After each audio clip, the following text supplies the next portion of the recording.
My wife and I work at the same marketing firm. Lucy is a customer ambassador. Don't ask what that is. I still don't know what her job is other than making out with customers. I'm Mark, and I lead the IT team. Everything was going well for us. We were employed, happy, finished renovating our dilapidated house, and we had 2 wonderful children, 13-year-old Emma and 11-year-old Daniel. We live close to our families and have close friendships. We are both over 30, and we suit each other, although, in terms of looks, she is 1.75 meters tall with long blonde hair and beautiful blue eyes. Lucy claims her family lives in Sweden, and she looks Scandinavian. Slim, bright, and lively, she never seems to stand still. I'm 1.75 meters tall with sandy hair and prefer endurance sports such as cycling and running. So, I have a slim build and am physically fit but not in an ostentatiously athletic way. I was surprised when I was invited to a long weekend on a private island owned by one of our firm's clients, Jack Edwards. Our CEO explained that he and his wife, Margaret, were traveling along with several directors and their partners. Lucy was also invited as she was the client's main contact. It sounded like I was there to crunch the numbers, but hey, don't look a gift horse in the mouth. Jack explained that the client was very wealthy and could easily become our firm's largest client. We would leave early Friday morning and return on Monday on a private charter, and everything would be provided to us. Lucy knew everything when I mentioned it on the way home. She had been working with the client for several months and seemed very impressed and was looking forward to the free weekend. I asked her about the weekend, but she didn't seem to know much, so I asked her about the client. Lucy explained that his name was William Fellows and said that he was in his mid-40s, looked good, exuded self-confidence, and had inherited the family fortune. She seemed a little fascinated, describing him as bossy and reserved, among other things. Great, I thought to myself, he sounds like an arrogant, but I'll probably keep that observation to myself until the weekend. 2 weeks later, on a Friday morning, we found ourselves on a private charter plane. I must say I was impressed. If the island was his, he must be absolutely well equipped. I don't know exactly what I expected, but it seemed huge, maybe 5 miles long and a couple of miles wide judging by what we saw as we came into land. It looked like a 5-star resort, with the main buildings located behind the white sandy beach that formed a perfect crescent. Lucy was beside herself with delight, and the others were not far behind her. We were shown to our rooms and then went to lunch with our host on the veranda overlooking the bay. I wanted to hate him, but William seemed like a reasonable guy. Lucy even downplayed his appearance. He looked like George Clooney. He thanked us for coming and told us to make ourselves at home. We chatted with the other 3 couples from our firm and met a stunning brunette named Charlotte, who I assumed was William's weekend date. Besides the wait staff, the only guy there who wasn't introduced to us looked like a security guard and hung around in the background. I wondered what kind of enemies William had that even on a desert island he still needed protection. William greeted Lucy like an old friend, and they felt very comfortable in each other's company. She and the others seemed to obey most of his words. I suppose this was natural since he was an unusually generous host and their most valuable client. We had a great afternoon snorkeling, kayaking, and generally lazing around in the bay. Free drinks and food were constantly offered. Later, we enjoyed the evening dinner with all the members of the group. The atmosphere was friendly and relaxed as we chatted in small groups. Charlotte came up to us and introduced herself. She was sweet and talked about growing up in England. I got the impression that she was from a wealthy family, but she seemed genuinely nice. I wondered if she was a model or maybe she didn't need to work. To my surprise, she was quite flirty with me, even in front of Lucy. I managed to politely avoid her, simply chalking it up to being too friendly, full-time care, no children, time to relax, and an idyllic location, the perfect setting for a romantic night. Lucy was particularly loving, and our lovemaking was intense. She confessed her love for me on multiple occasions. It was the best night in a long time. Maybe there's something to this Love Island idea after all. I was hoping for a repeat the next morning, but Lucy quickly showered and was ready for breakfast. I finally managed to drag my ass out of bed and catch up with her while she was talking to Jack and William. I wondered if it was work, as both Jack and Lucy looked slightly stressed. Perhaps William was making out and using the weekend to push them into something work-related. As I approached, the conversation broke down, and after a quick snack, we and the others continued to enjoy another beautiful day by the pool. On Saturday, we went out to dinner, and I noticed that Lucy had become more dressed up. She looked stunning in a red satin evening dress and stilettos. After dinner, William asked if we could spare him a few minutes. We agreed and followed him into the office, followed by a security guard. William sat down in a high-backed leather chair, and I sat on the sofa opposite Lucy, noting that she sat slightly away from me. After a long pause, William spoke. "I have a proposal for you, Mark. It is personal." "Okay," I answered, trying to appear calm despite being completely stunned. William continued, "I've had the pleasure of working with Lucy and getting to know her better over the past few months, and it's been an absolute pleasure. We get on fantastically well and have built a great relationship." He paused, perhaps waiting for my reaction, but I had no idea where he was going with this, although the word relationship made me feel a little uneasy. He continued casually, "As a result, I have a proposal. I would like to spend the rest of the weekend with Lucy. Of course, I will be happy to compensate for the time she would have to spend with you, and to do this, I intend to transfer $100,000 into your joint account." I laughed. It was supposed to be a joke, and I couldn't resist making one. "Well, William, it looks like you're a little tight-fisted. Didn't Robert Redford offer more than £1 million for Demi Moore?" Nobody laughed anymore. William continued, "As in any other business, I'm willing to negotiate the price to get what I want. Besides, Charlotte will be in a difficult situation, and I would be glad if you would agree to entertain her." I turned to Lucy, expecting her to smile, but she just looked worried. "This is not a joke, Mark. William invited me to join him, and I think that we should seriously consider this offer." I wanted to hit him, but when I looked back, the guard was already close. I was surprised how he managed it. I didn't even see him move. William continued to say, "I assure you that your wife fully supports this idea. Where's the harm? We'll all have a great time, and you'll make a significant amount of money." I turned to Lucy. Maybe the difference in price is explained by the fact that Demi Moore didn't want it for that amount. Lucy flinched at this remark, but she was smart enough not to say anything. I desperately tried to think but was forced to focus on my breathing, which was becoming increasingly labored. I looked at the guard.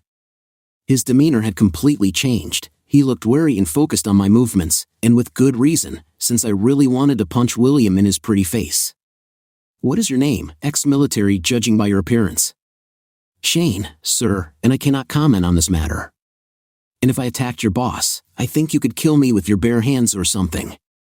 Shane smiled, "Maybe just to keep me from doing this, sir." Turning to William, I said, "It's a good thing you brought him, otherwise, I would have beaten the crap out of you." William didn't seem bothered at all. "Let us not rush, Mark, a lot depends on this." Lucy spoke next. "Mark, think about it. Just a couple of days, and money will change our lives forever." I was devastated. She clearly planned and wanted this. "Tell me, dear, did the offer of money come after you, too, decided to do this?" Having received no answer, I continued, "I think Charlotte was also offered to sweeten the deal." "Who is she, a prostitute?" To this, William replied, "Charlotte is my personal friend. In addition to being rich, she is a very high-class escort and only takes contracts that interest her. Rest assured, with her, you will experience something out of the ordinary. I think that makes them both prostitutes." Another wince from Lucy, but no softening words. "Well, William, you can put your money up your perfumed ass." It was at this moment that Lucy spoke and showed her true colors. "This is my body, and I want to do this. It's just sex, and we'll both be interested in exploring it with others. William and I like each other, but that's it. That doesn't change our love for each other. I'm sure you and Charlotte will have a good time too." I was stunned by her words, which slowly came to me. "The difference, my dear wife, is that I don't want anyone else, and this is much more than you imagine. This is betrayal and conspiracy behind my back. I will never be able to trust you again, and if you are ready to do it once, then why not do it again?" Lucy quickly replied, "You are overreacting. I told you about this, so it's not a conspiracy or a secret, and I'm absolutely truthful. This will happen, and then I will return, becoming completely yours. If you love me, you will only allow me this one thing. Think about what we can do with the money, holidays with the kids, everything. Don't you dare use our children as an excuse. We don't need money, and don't think I'll take you back. Your honesty will only work if we agree on something together, and the only person you agree on anything with is this pompous. Money is just an excuse you want and plan to do it. I think the money and Charlotte are just because you didn't think I'd agree. Well, you're right. Even with money, I still don't agree. Lucy continued, you're right. I want to do this.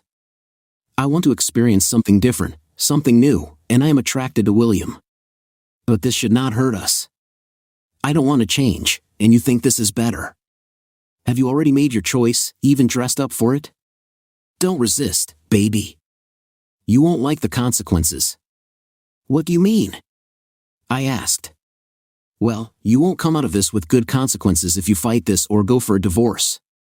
You will lose everything, your home, children, even your job will be in jeopardy. And there is no need for this. So just accept it, everything will be much easier. See you tomorrow, and remember, I love you and only you. I needed to leave, breathing was becoming a real problem, and if I stayed, I would lose it. I stood up, feeling unsteady, and staggered towards the door. I heard Lucy calling my name, but I kept walking. As I was crossing the hall, Charlotte came up to me and hugged me, saying that everything would be fine. I turned to her, who are you, a consolation prize? She walked away with her head held high. I kept walking and eventually got outside and walked halfway across the yard, but I didn't feel very good. I heard footsteps behind me and was disappointed to see that it was Shane and not Lucy.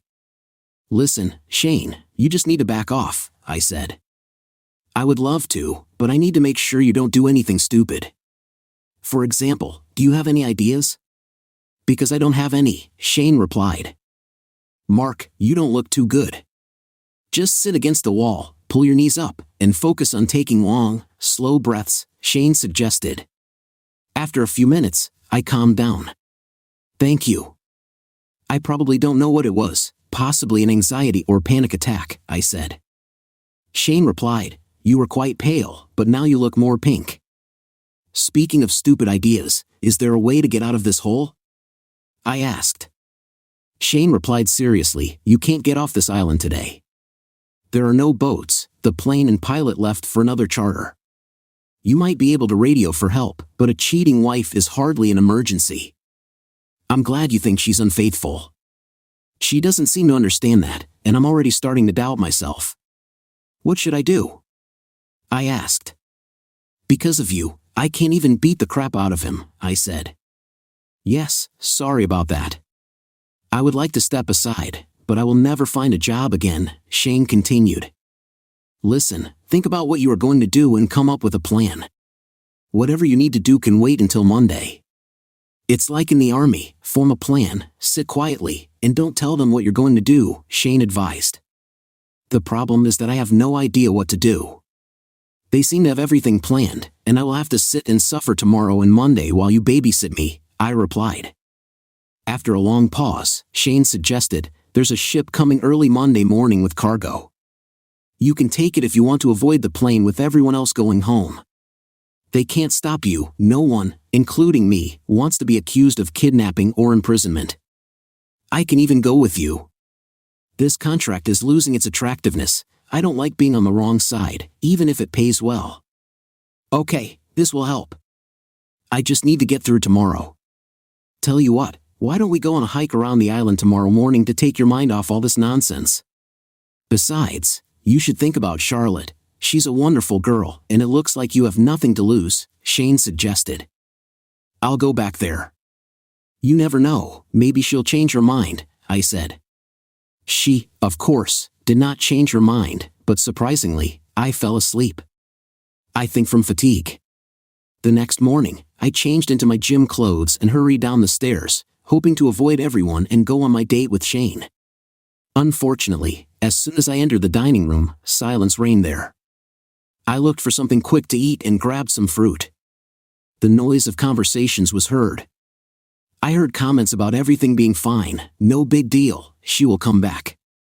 Then CFO John Cousins came up with his wife. Look, we've all been through this. Just let it happen. It's nothing personal. He dates other wives, but then moves on, and he is very generous, he said. At that moment, Lucy and William appeared. She looked absolutely pleased with herself, I would say radiant if I had to describe it. At least she did until she noticed me. Her smile faded, she let go of that asshole's hand and came over to kiss or hug me. I pulled her away at arm's length and looked around. God, I thought, what a damn idiot. Everyone knew what would happen before the weekend even started. What an absolute fool I was. I went out. Lucy spoke, please stay, Mark. We can chat with the group and have another good day together. I looked around, all eyes were fixed on me, some in anticipation, others clearly amused by this scene. No, he paid for you and can keep you. But before I go, I need to tell the group something. I believe this weekend has been planned for quite some time, and you all have known about it, so it's only fair that you all hear what I have to say. All members of the group looked at each other in shock, nervously glancing at each other. Jack and Margaret, I would never have come this weekend if you weren't here. It never occurred to me that you would be involved in something so vile. You know and approve of what he does, like some kind of fan club of sick voyeurs. I hope you enjoyed keeping me blind. I noticed how they all began to move awkwardly, this was clearly not part of their plans. I actually thought we were friends, and making me feel at home so they could arrange everything was a nice touch. And you're wrong, Bill, this is very personal, so thank you for your role in destroying my marriage. The fact that they are willing to use leverage over my children is frankly disgusting. I don't allow anyone to threaten my children. Lucy insisted, you're making too big a deal out of this. It was merely a momentary lapse, a fleeting encounter that shouldn't shake our foundation. I've already expressed my love. I interjected, here comes the initial line of defense. Trying to downplay it, are we? I'm well aware you had a game plan for how I'd react, being the captain and all. So, let's dissect what you had in mind. Phase A, we stay put, and you gradually normalize the situation before we return home. You and your cohorts probably even discussed this seriously, preemptively addressing the issue on your behalf. No doubt, you expect me to swallow my pride, refrain from overreacting, and maturely accept the situation. After all, it's just my ego and pride, right? You know it's a futile effort, but hey, it's all part of the easing in process. So, for Phase B, once the weekend wraps up, you relinquish control to me. We'll engage in intimacy, lots of it, perhaps even exploring new territories. Leveraging your connections, we'll rejuvenate our bond and emerge stronger than ever. I wouldn't be surprised if you've plotted ways to seduce me. After all, sweetheart, you can't let my sense of loss linger too long. Lucy glanced nervously at William, indicating that my remark struck a chord.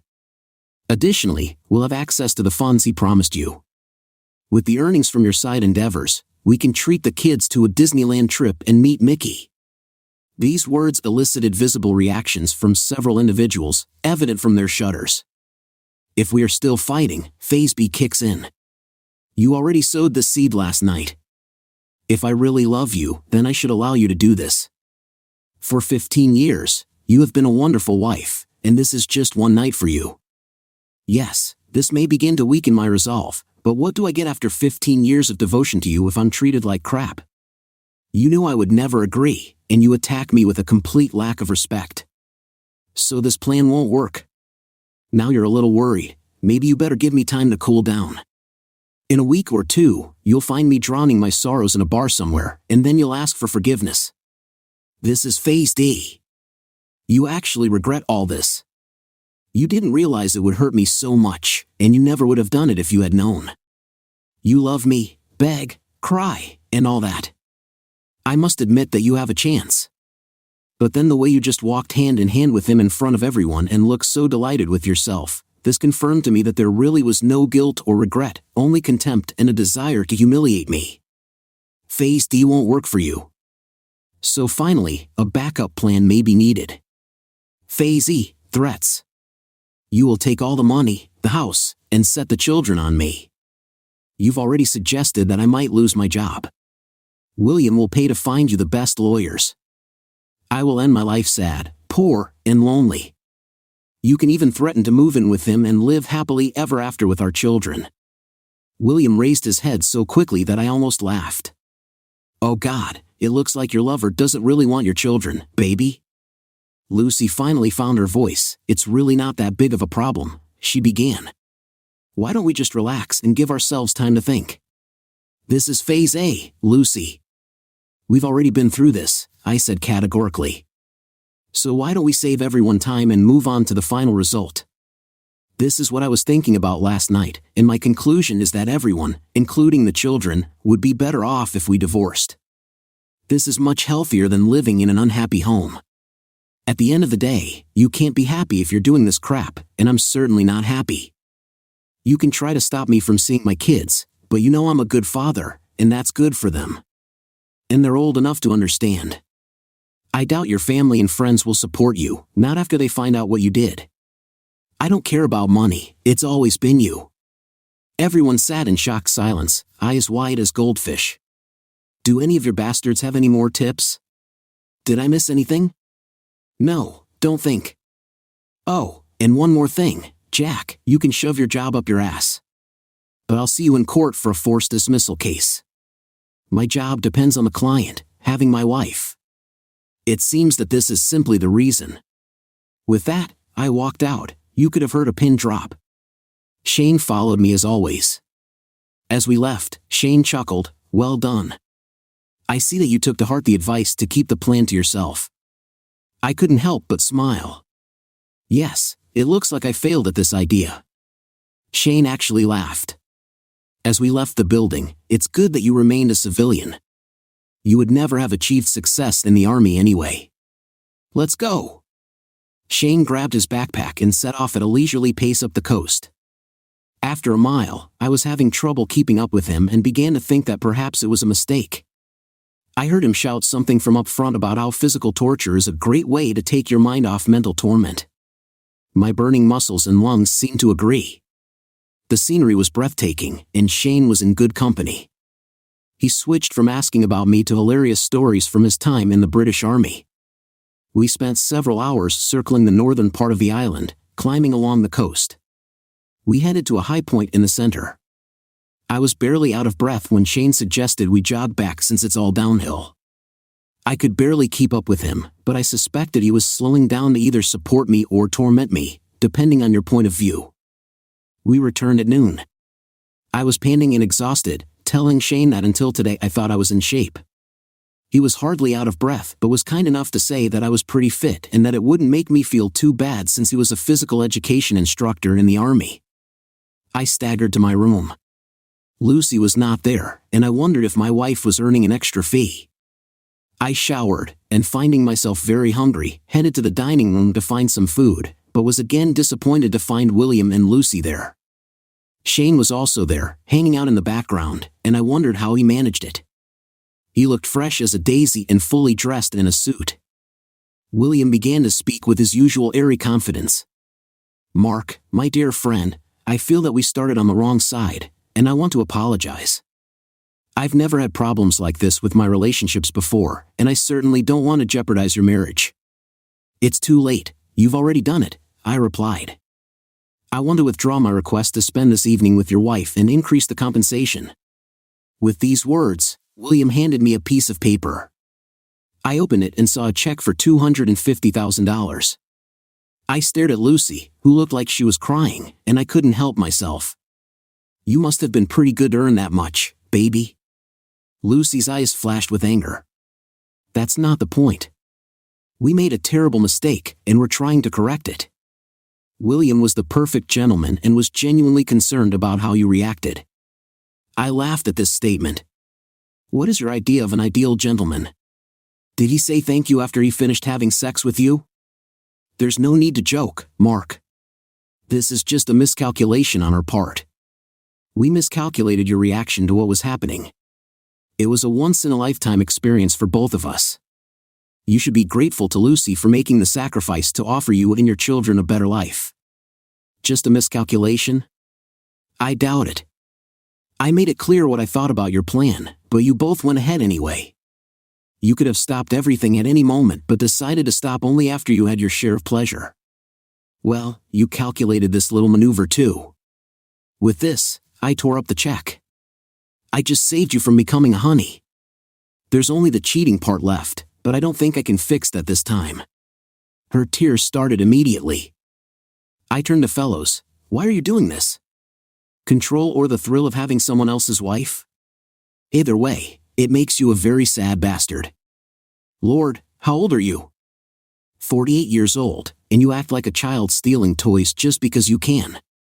Don't you have anything more meaningful to focus on? William laughed in response. I run an international corporation and give millions to charity. I have something to focus on. According to the research I did last night, you inherited this corporation, and under your management, it is shrinking. When it comes to charities, attending galas, dinners, and fundraisers must be difficult. When was the last time you did something yourself, got your hands dirty, and actually helped another person? I doubt you have it in you. You're so self-absorbed and too busy playing games with people's lives. Judging by the way you plan this weekend for everyone to know, you must be turned on by humiliating others. Sorry, Lucy, but it wasn't just because he wanted you, he wants every board member's wife, so you're one of many. Why don't you, William, try to grow up, have a real relationship with someone, put some of your wealth to good use, and stop being a complete?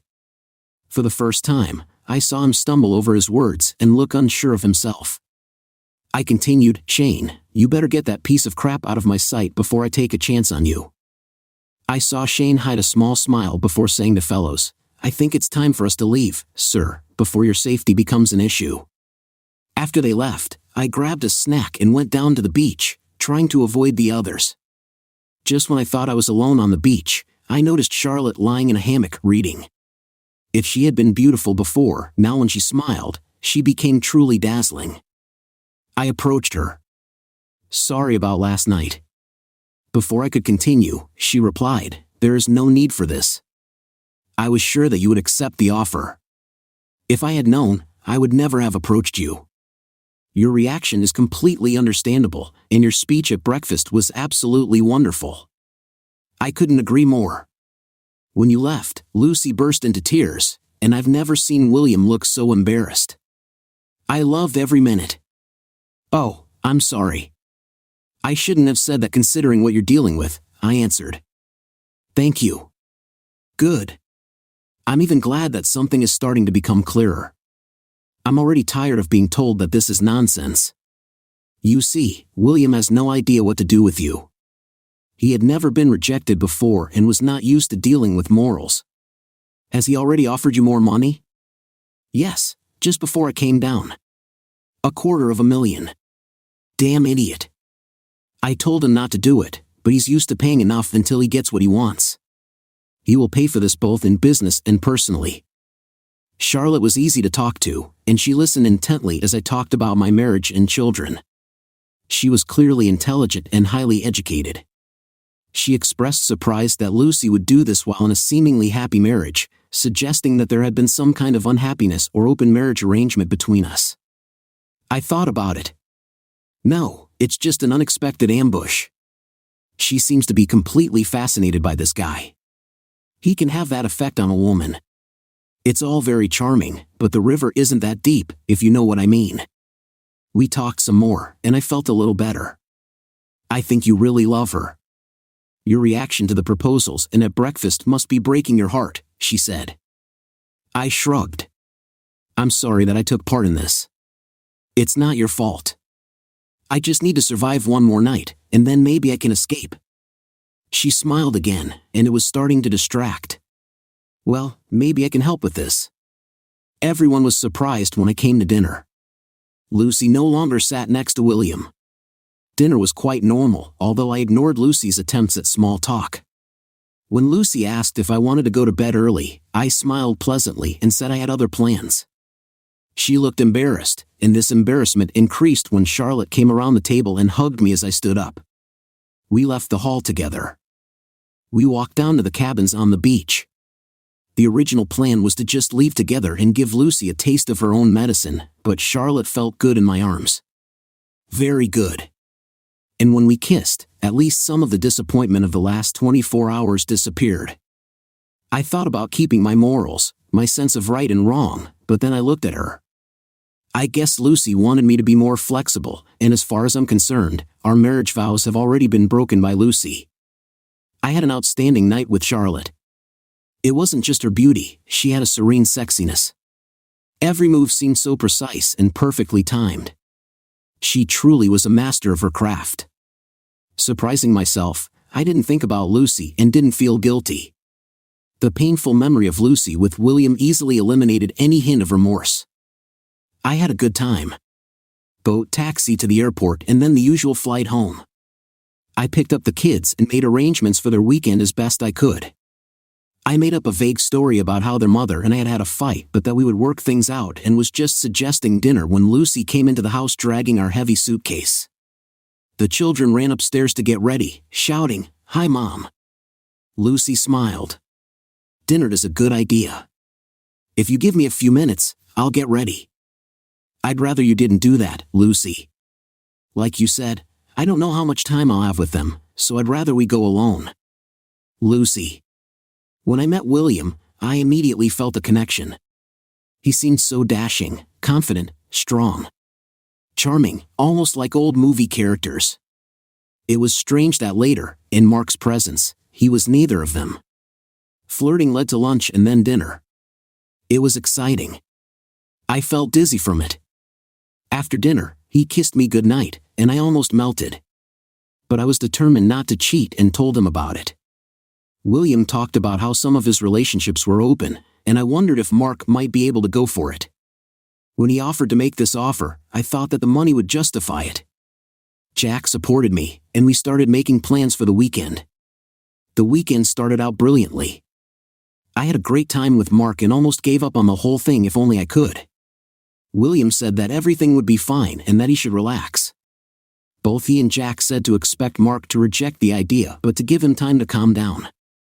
Mark reacted completely differently than we expected and planned. The biggest shock was that he actually looked unwell. I wanted to run after him, but William assured me that everything would be fine. He asked Charlotte to meet him, so when he didn't return, I thought he was staying with her. I was relieved, and after months of waiting, I was desperate to spend time with William. As soon as he kissed me, I realized that I would succeed. He led me into his bedroom, and before I could take off my clothes, I was already excited with anticipation. William stood in front of me and undressed me as if I were the most delicate trophy. I felt so special. Despite his age, he was incredibly fit.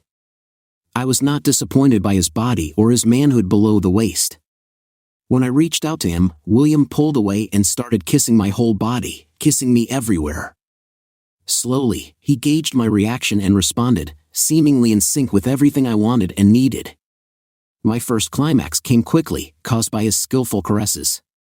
When I came to my senses, he stood up and began to kiss me passionately. He was a skilled lover. I was stunned by the sensations that washed over my body. Now I was completely captured by desire. He increased the pace and began to take me hard. As the next climax approached, William followed me. Finally, we both relaxed in each other's arms. I woke up in the middle of the night confused, believing I was sleeping with Mark and shocked to find another man lying next to me. I felt guilty, wondering where Mark was and how he was feeling. I must have disturbed William because he woke up and kissed me, and my guilt was soon forgotten when he climbed on top of me again. This morning, I was brushing my teeth when William came up behind me. He seemed insatiable. We moved back onto the bed, holding each other's hands, before I pushed him onto his back and straddled him, delighted by the look of desire and ecstasy on his face. Once again, it was able to coincide with our final climax. It was everything I had hoped for, and I was thrilled. I kissed William and thanked him for a wonderful night. It felt natural to hold his hand as we walked down the stairs and into the dining room, and I looked forward to another night. I turned to look at Mark, and everything fell apart. I had to swallow my panic when Mark exploded. Everything had to go wrong. It was clear that he had not slept with Charlotte. Even without this, I thought that he would leave, but I did not expect such anger. What scared me most was his cold rage. Mark was too logical in everything. He anticipated almost all of my well-developed arguments when I brought them supported by William. They sounded much more convincing.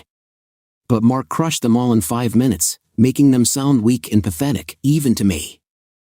I tried my best to hold my position, but I realized that I was losing. After he left, I collapsed, sobbing hysterically. William looked unsure for the first time. When I came to my senses, I tried to find him, but I couldn't. Jack and William then proposed the idea of stopping everything by offering more money. When we offered Mark more money later that day, I was amazed at how things turned out. William's presence had diminished so much that he truly seemed small and insignificant. Before that, his authority was such that I believed everything he said, but now this authority was undermined to the limit. He assured me that we could have fun without ruining my marriage. This plan crumbled into dust, and I was no longer sure of anything. I then flew into an irrational rage, assuming that I would stay on the island longer and have fun, but was surprised by Jack's calm but cruel response. "Don't be so damn stupid, Lucy. If you want to have even the slightest chance of saving your marriage, ask for forgiveness. You better be honest and serious in what you say. He doesn't seem like a man who's willing to change his mind." Personally, I can't argue with anything he said at breakfast. I was even more shocked when Jack told William that they would never have the same things again. He continued by saying that Mark was a decent guy and didn't deserve any of the crap we caused, and William should take his advice and think about growing up. I was amazed that Mark was present at the evening dinner. I tried to talk to him, but he simply ignored me. When he left with Charlotte, I was devastated. I was going to run after him, but what could I say because I basically told him to do it and spent most of the trip justifying meaningless sex. I felt angry and betrayed, and then I remembered that I had done this and more with Mark, but what made it worse was that it was all pre-planned and so public. I think I deserve it, at least. It might help us stay together if we both cheat. The plane ride back without Mark made me realize how much trouble my marriage was in because he had managed to find a way to leave the island before us. I never really talked to him properly after that incident. The realization of my actions began to become apparent, and waves of guilt washed over me. I reminded myself about money. Who in their right mind would refuse such an amount?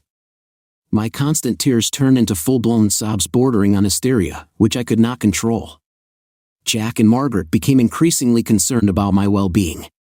When I got home, Mark was there, but he didn't want me to have dinner with him and the kids. I almost managed to hold out until they left, and then I burst into tears again. Exclusion from the meal seemed to me an ominous prelude to my future life. When I came to my senses, I desperately tried to think of what to say when Mark returned. The problem was that everything sounded like what he had already said, and I was embarrassed to ask my mother or friends for advice.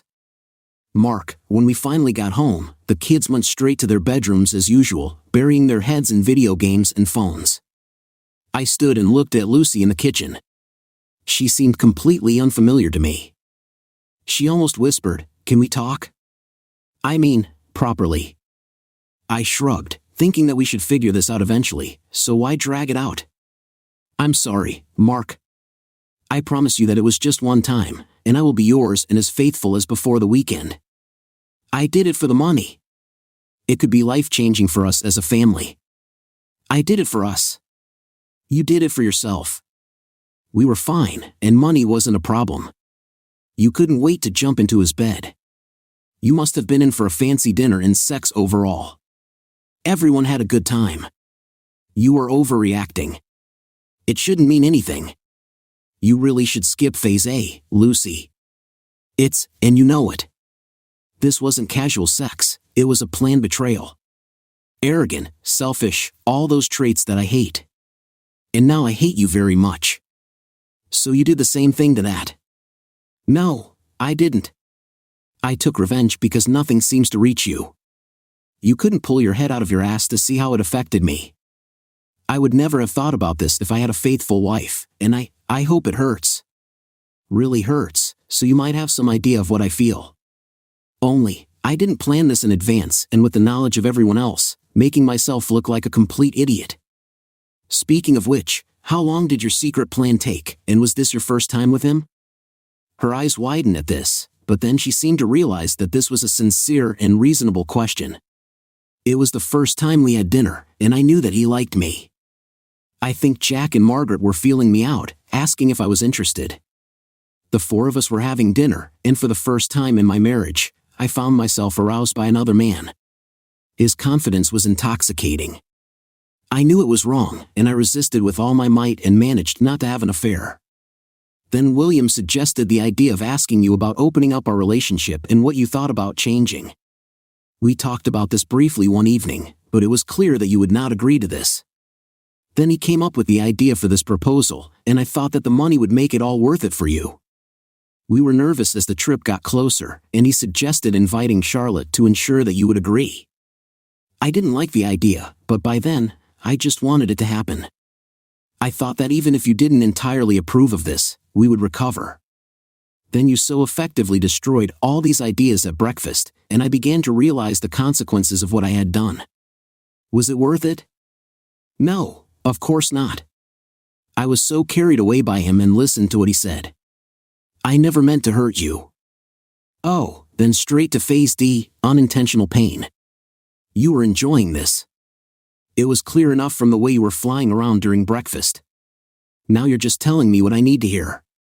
Sorry, the honest answer is yes, I liked it. He was good. It's not bigger or better, it's just different. It was exciting, new exciting, and I was fascinated by it. He is very experienced and knows what he is doing. But this was the only time. Please don't abandon us and break up our family because of a one-time incident. I found myself smiling wryly. It's funny, but that's exactly how I would describe what you've already done, destroyed our family because of a one-time act. It's all on you, not me.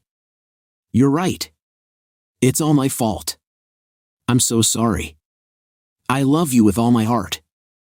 Well, not with all your heart. You gave part of it to him. And even if you claim that you didn't, your love still wasn't enough to keep me faithful. How can I trust you again? I was so trusting because it never occurred to me that you were capable of what you did. I think I don't really know you. I can hardly bring myself to look at you, let alone pretend this didn't happen. Lucy recoiled in shock. You can't say that you love me. I know I never thought that I could lose you. I agree. You only thought about yourself and your ass, and not about me and the children. But sometimes love is not enough. I tried to calm down and move away from gaining points in the argument and anger.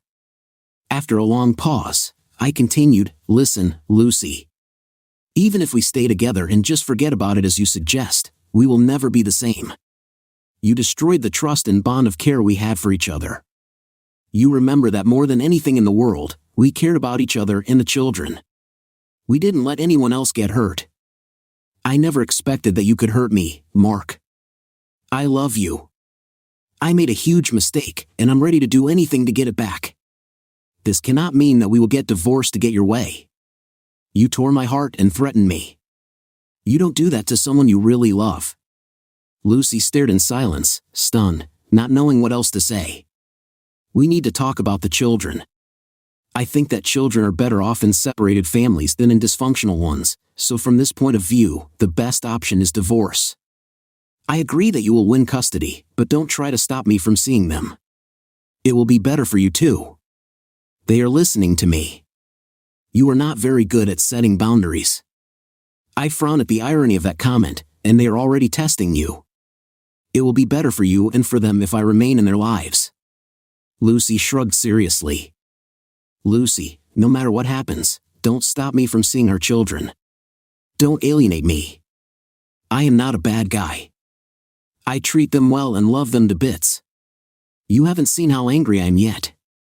I will fight you to the end, spend all our money on lawyers, and we will destroy each other in the process, I warned her. She nodded. I would never do that. You are a great father, and they need you. They will want you to continue to take them with you on trips and practice with them in all sports sections, she said. I turned and looked at her, surprised by the first comment in which I felt that she was not trying to manipulate me or justify her actions. Be careful, Lucy. You're throwing off phase D seriously, even though you know who I am. Why do this? I can only think that deep down you wanted us to break up. God, never, Lucy said urgently. There's no excuse for this. I became selfish, convinced myself that I could get something more. It seemed to me that somehow I could hold you. Why didn't you stop me that evening and just leave? I couldn't breathe and had to leave. Then it didn't seem to matter much anymore. The fact that you wanted another guy by any means necessary meant that I had already lost you. This conversation killed us long before you reached his bed. Perhaps it was all over when you first started planning everything. You spent weeks talking to him and preparing. Letting you go and not forcing you to stop makes it easier to end everything. There is no turning back, and that was the beginning of the end. The marriage was destroyed in less than 4 days. We divorced, fortunately without any need for counseling. I think Lucy didn't want to explain her actions. On the one hand, it's a shame. I was hoping someone qualified could show how wrong she was. She did keep one promise, and in the end, we spent approximately equal amounts of time with the children. She even admitted to them that everything was her fault without going into details.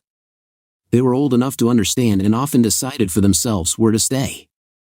They were at that age when parents became famous taxi drivers and loan sharks. I'm biased, but I think they are great kids and handled the breakup very well. Children can be surprisingly resilient. Under the terms of the divorce, Lucy could keep our house until the children were of age and then sell or buy it, but I still wanted this for the children, and it allowed them to attend the same school. Fortunately, the right decision paid off. By the time the children went to college, real estate prices had skyrocketed. Lucy had to buy the share from me, and it was the best investment of my life. How could she afford this? Well, we kept $250,000 and divided it up in the divorce. And just like with Charlotte, I couldn't hold myself to the moral high ground. What can I say? I am a practical person. Either way, it seemed like a small price to pay compared to the cost of marriage and what was once a happy life. I quit my job, was given a payout to avoid the embarrassment of an employment tribunal, and started my own web design business. Lucy kept trying to get us back together, but I just wasn't interested. So, was it the right decision to end the relationship? It was messy, and there were certainly no winners, but the initial threats and consequences did not materialize. I wasn't going to forget or forgive that night, and there's something important about looking at yourself in the mirror and liking whoever you see there.